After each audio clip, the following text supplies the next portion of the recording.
What's up? My name is Nero, and today, you guys, I am doing a box braid tutorial.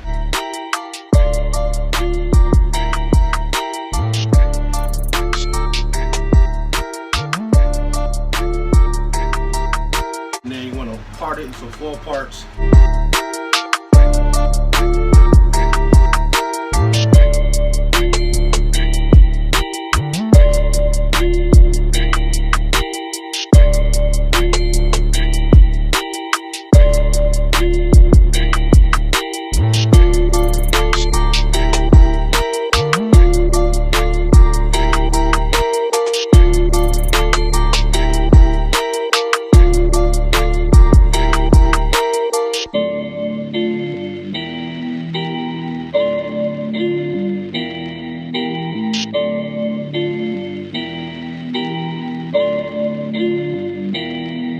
This is the finished result right here.